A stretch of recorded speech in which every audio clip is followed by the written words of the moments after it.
समझदार शिक्षक। एक बार एक प्रसिद्ध शिक्षक नसरुद्दीन होज्जा के शहर आया। सभी लोग उससे मिलने आए। शिक्षक ने पढ़ाना शुरू किया, लेकिन कुछ समय बाद ही वो चुप हो गया और बुरा मानते हुए बोला, जब भी कोई उच्च विचार मेरे मुंह से निकलेगा तो बढ़िया रहेगा अगर तुम मुझे सराहो। लोग शर्मिंदा हुए और उसके बाद से वैसा ही करने लगे। जब भी शिक्षक कुछ समझदारी की बात कहता, सब जोर जोर से तालियां बजाने लगते, सिवाय होज्जा के, जो खुद एक समझदार आदमी था और वो प्रसिद्ध शिक्षक का बर्ताव देखकर काफी हैरान था। जब पढ़ाई पूरी हुई तो उस घमंडी शिक्षक को प्यास लगी और वो पानी पीने के लिए कुएं के पास गया, लेकिन अचानक वो लड़खड़ाया और धड़ाम से गहरे कुएं में गिर गया। लोगों ने जल्दी से एक रस्सी फेंकी और उसे ऊपर खींचने लगे। अरे, ये तो बहुत भारी भरकम है। उन्होंने जोर लगा के खींचा। भारी भरकम शरीर में शर्म कैसी, अगर वो ज्ञान से भरपूर हो तो।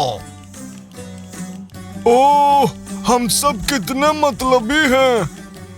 क्या तुमने सुना नहीं? उसने कितनी समझदारी वाली बात कही है। लोगों को फिर से शर्म आई और वो रस्सी छोड़कर तालियां बजाने लगे।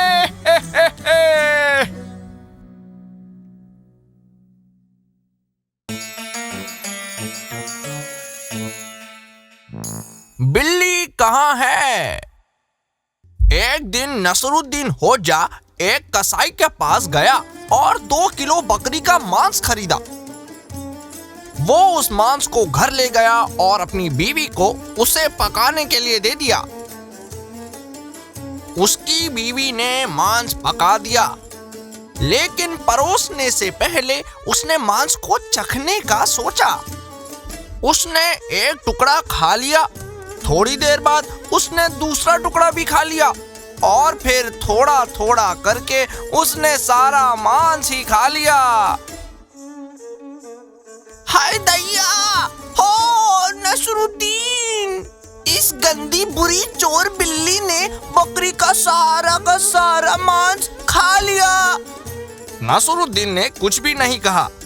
उसने बिल्ली को उठाया और तराजू पे रख दिया। तराजू में उसका वजन आया 2 किलो, ना ज्यादा ना कम। ये तो 2 किलो हुआ।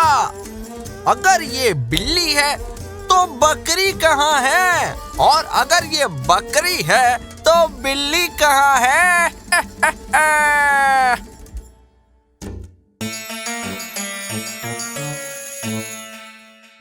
किसे क्या पता? एक दिन बच्चे सड़क पर बॉल से खेल रहे थे। तभी उन्होंने नसरुद्दीन होज्जा को देखा। वो संतरे तोड़ रहा था।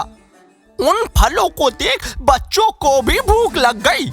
एक काम करते हैं, एक ने फुसफुसाकर कहा, हम होज्जा को छत पर चढ़ने को बोलते हैं। जब वो चढ़ जाएगा तो हम उसकी सीढ़ी चुराकर सारे संतरे ले लेंगे। उन्होंने बॉल को झाड़ियों में छुपा दिया और चिल्लाने लगे, होज्जा मदद करो, हमारी बॉल छत पर चली गई है।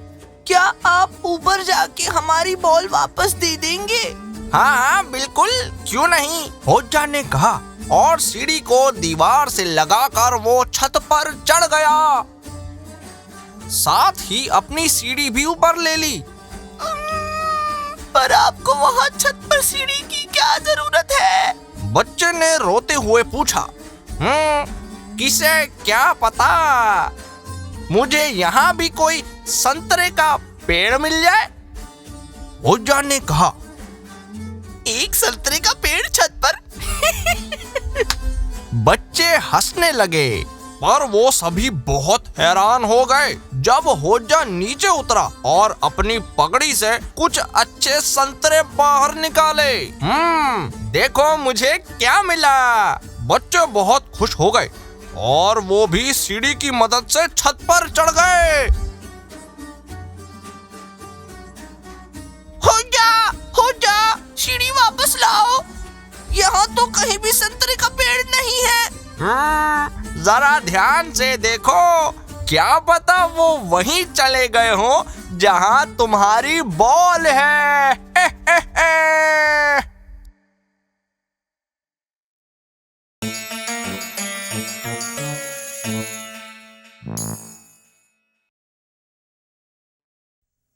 सर्दियों की बात है, एक बार नसरुद्दीन होज्जा को जुकाम हो गया और वो डॉक्टर के पास गया।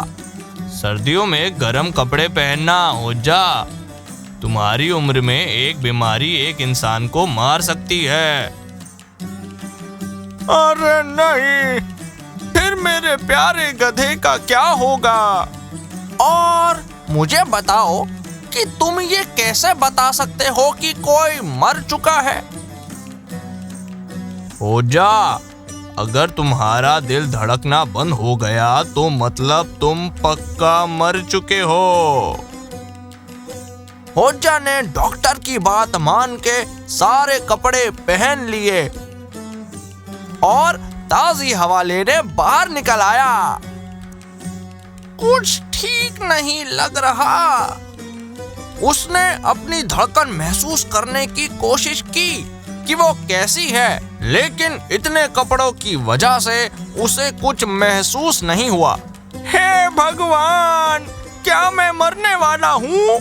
वो सड़क पर बेहोश होकर गिर गया। उसके गधे ने होज्जा के उठने का इंतजार किया। अचानक से दो चोर आ गए और होज्जा को मरा हुआ समझ के उसके कपड़े उतार लिए और उसके गधे को भी बस चुराने ही वाले थे, पर होज्जा उठ गया। ओ वाह, मेरी आत्मा स्वर्ग में है। क्या ये मेरा गधा है? मेरे मरने के बाद वो अनाथ नहीं होगा। ये देख के चोर थर थर कांपने लगे। वो हवा से बातें करते हुए भाग गए। इन्हें क्या हो गया?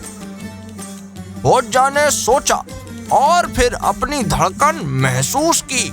मेरी धड़कनें? क्या मैं पूरा ठीक हो गया हूँ? है?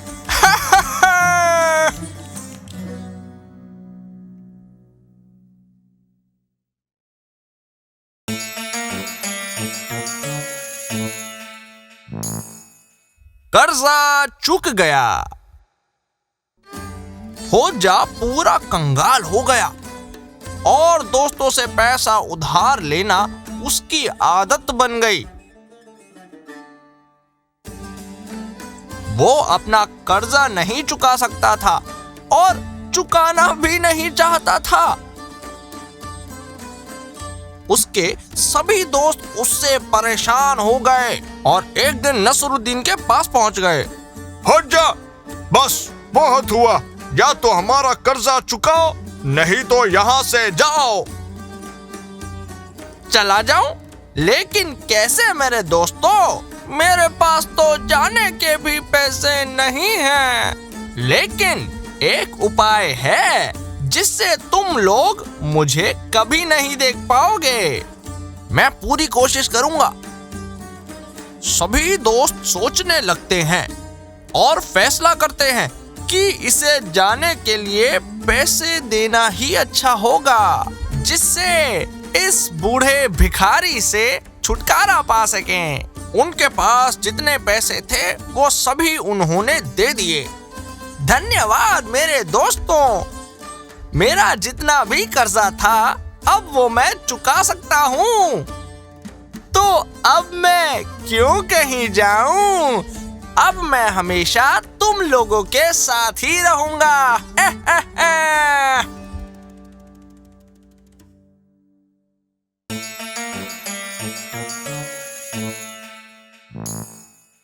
मेरा गधा कहाँ गया? एक बार नसरुद्दीन होजा अपने गधे के साथ एक लंबी यात्रा पर निकला। रात के समय उसने अपने गधे को एक पेड़ से बांध दिया, लेकिन सुबह होते होते गधे को कोई चुरा ले गया। अच्छा हुआ, नसरुद्दीन बोला, तुम्हें इस बात की बिल्कुल चिंता नहीं है होजा कि तुम्हारा गधा कहीं खो गया है। अच्छा हुआ कि मैं उस पर नहीं बैठा था, वरना मैं भी कहीं गायब हो जाता। फिर वो गधे को ढूंढने निकल पड़ता है।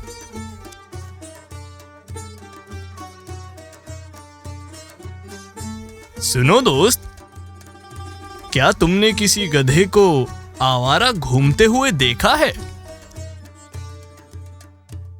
जैसा गधा वैसा मालिक, इसे तुम ही रखो, क्योंकि इस गधे को तुम जैसा गधा ही संभाल सकता है।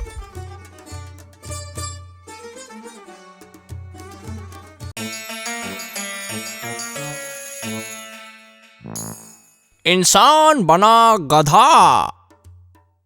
एक बार दो चोर नसरुद्दीन होजा का गधा चुराने आए। जब होजा पानी पीने गया तो एक चोर ने अपने गले में रस्सी बांध ली और दूसरा चोर चुपचाप गधे को अपने साथ ले गया। जब होजा वापस आया तब उसका आमना सामना चोर से हुआ। तुम कौन हो? मैं हूं मालिक। डे, आपका गधा चू। चोर ने कहा, मैं एक इंसान पैदा हुआ था, लेकिन मेरे माता पिता ने तंग आकर गुस्से में मुझे श्राप दे दिया और मैं गधे के रूप में बदल गया। ये एक दुखद कहानी है, लेकिन अब तुम जाओ और अपना जीवन मजे से जियो, और हाँ, अब अपने माँ बाप को तंग मत करना।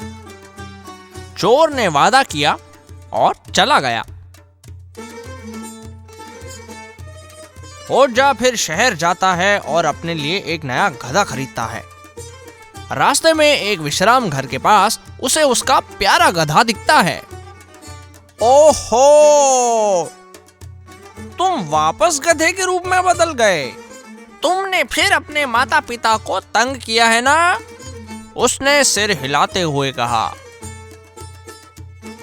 चलो उनको ढूंढते हैं और बदला लेते हैं। वो उस पर बैठकर अपने रास्ते चल दिया।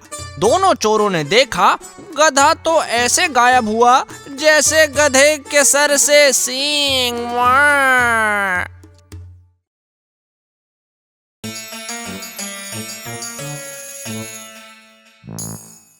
गधे की समझदार सलाह।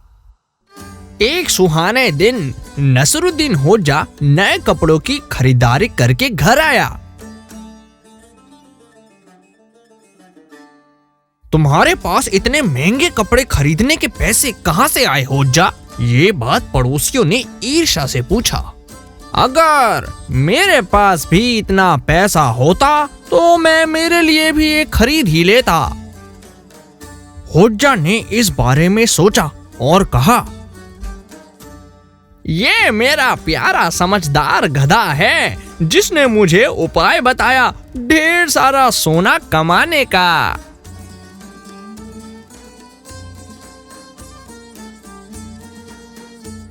मैं सोच रहा था कि क्या ये मुझे भी कोई उपाय बता सकता है। पड़ोसी ने खुशी से कहा, तुम इससे राय ले सकते हो, लेकिन एक दिन का दाम होगा 2 सोने के सिक्के। नसरुद्दीन ने कहा। पड़ोसी हफ्तों तक उसे सोने के सिक्के देता रहा, लेकिन होजा के गधे ने कुछ नहीं कहा, एक भी शब्द नहीं। इसने मुंह में दही जमा रखा है क्या होजा?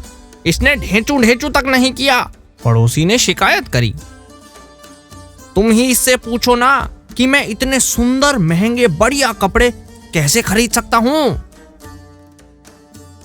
होजा गधे के बाड़े में गया और खिड़की से सिर निकाल कर कहा, मेरा गधा कहता है, अगर तुम अपना सारा सोना कपड़ों पर खर्च करते मेरे जैसे नासमझ गधे की सलाह लेने की बजाय, तो अब तक तो तुम भी महंगे सुंदर बढ़िया कपड़े खरीद चुके होते। ढेचू।